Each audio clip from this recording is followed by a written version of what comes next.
Brazilian tourist visa. So, you've always wanted to go to Brazil, you have everything in order, and then you realize, oh, I need to get a tourist visa?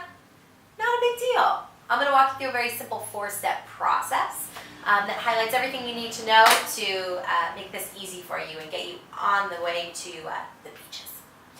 So, if you are living in Canada, in Australia, in Japan, or the United States, you're going to have to get a tourist visa to legally enter the country of Brazil. This cannot be done on arrival. This has to be done in your home country prior to departure. There are also other countries on that list of those needing tourist visas, some parts of Africa, the Middle East, Asia, but please do some research online to double check because that list is long and is always changing. So, step 1. I'm going to use the United States as an example because it's what I know, but every country works very, very similar. So let's start from the top.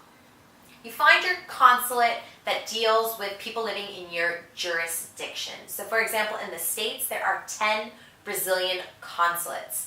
So if you don't have one in your specific city, all major cities have one, then you need to find the address of the one that is closest to you, and you'll probably have to drive or pay a local travel service agency to do it for you.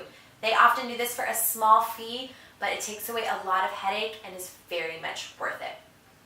So you find your consulate and then you're wondering, well, how long is this process going to take now that I found the consulate? Every consulate has a little different time that it takes to complete the process and get your visa. It often takes a couple days up to a couple of weeks, depending on how backed up they are. So you have to confirm with your specific consulate. Number 2, you found your consulate, now you need to go to their website and you need to confirm the list of documents required by them for you to get your tourist visa.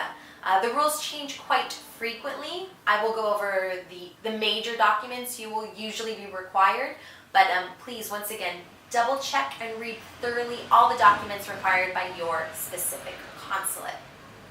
Number 3, preparation of the documents. Just because you can print out the documents online doesn't mean you can just fill them out and mail them in. Once you print out all your documents, go to the appointment section on the website and make an actual appointment time during the week, normal office hours, for you to go in and personally hand your documents. If you work full-time, also again, not a problem. You can pay an outside service or a family member to do it for you. There is a small $20 fee incurred if you don't deliver them in person, but hey, to save a headache, once again, not a big deal.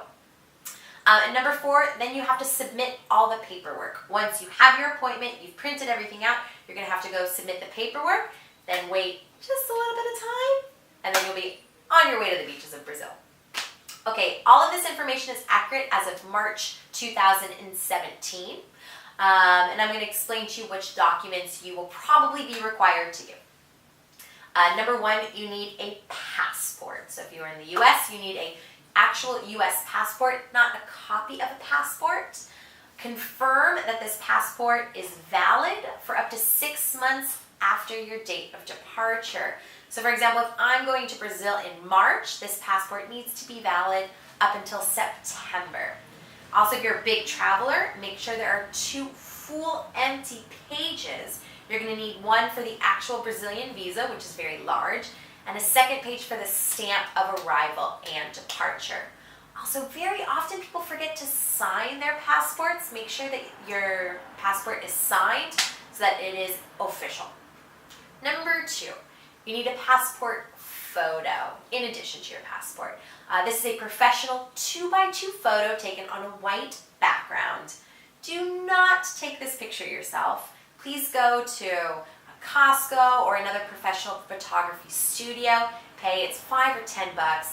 Get a photo taken. They often come in pairs. Save one for another vacation somewhere else because you'll definitely have to submit this for your application. Number 3.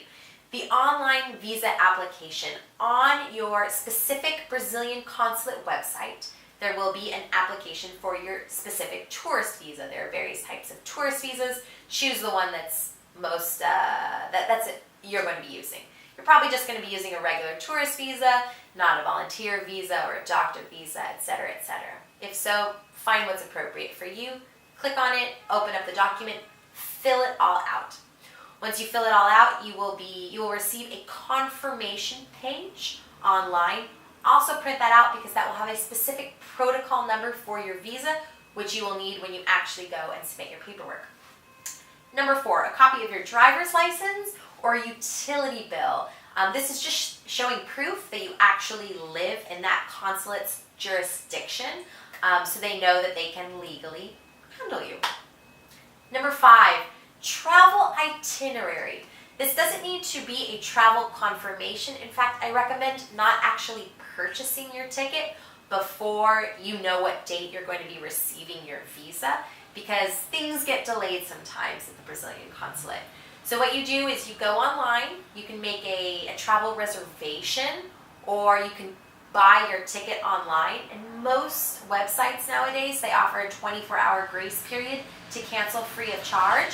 So you can go online, book your reservation, so you have an actual confirmation to print out, and then go ahead and cancel it and rebook it when you know you're going to get your visa.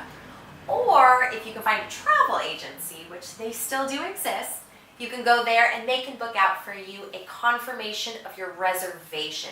Brazil just needs you to furnish proof of the dates that you plan on entering and leaving the country. They have to be from your home country as well. If they're from another country, you're going to need some written explanation of why that is. And number 6, there is a consular fee.